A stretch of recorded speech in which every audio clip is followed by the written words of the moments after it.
oxides. I've told y'all there's no such thing as cold. There's only less heat. You see the red violet just starting to come out. Just kidding. Yeah. So I'm going to push it a little darker because I know it'll get a real good orange.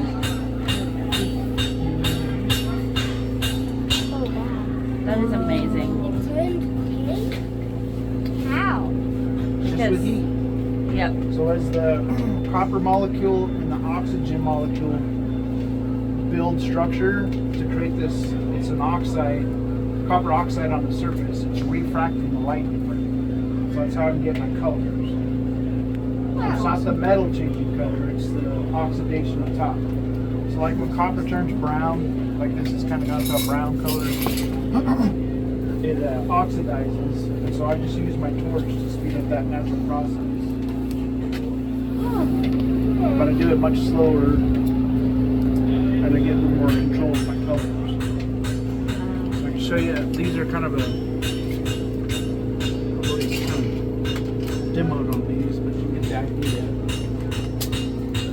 So what I have to do with this is I'll still scratch off all this old oxidation and I would turn it back to the gray you see on the edges. And then what I'm going to do is, once that's done, is added oxygen to the surface of the copper, and I'm going to draw with that blue haze around the color. So when I lay it on the surface, you see it go back down to that copper color. Whoa. So this is how we create most of our designs, is with the side of the torch. And then you just go back and reheat it.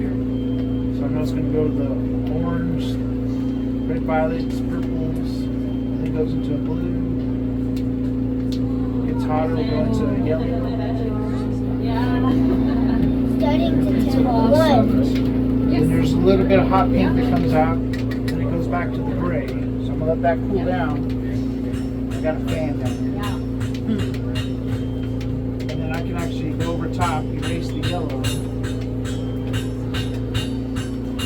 So now when I heat that up, I'm not gonna let it get as hot as the first one, so I have contrast in the color.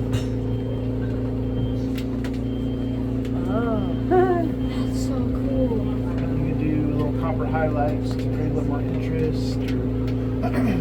So I can get 16, but usually we only do 3 to 5 colors on a piece because it's how hot the metal's becoming and also whatever's in the air. So today it's high humidity, so the purples and the blues don't come out very consistent today.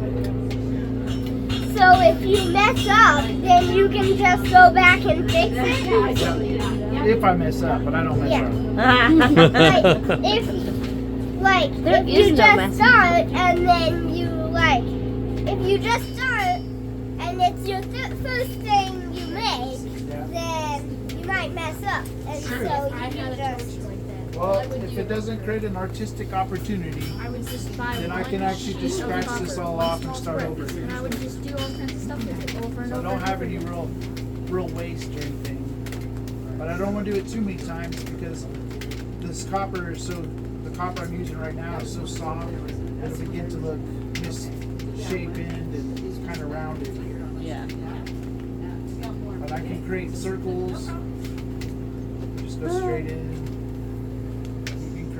A solid color just by pulling the flame backwards. So I'll use this technique on a lot of my animals. And then if I want to create stripes, I can just push the flame forward. You can kind of see the stripes in there. Wow.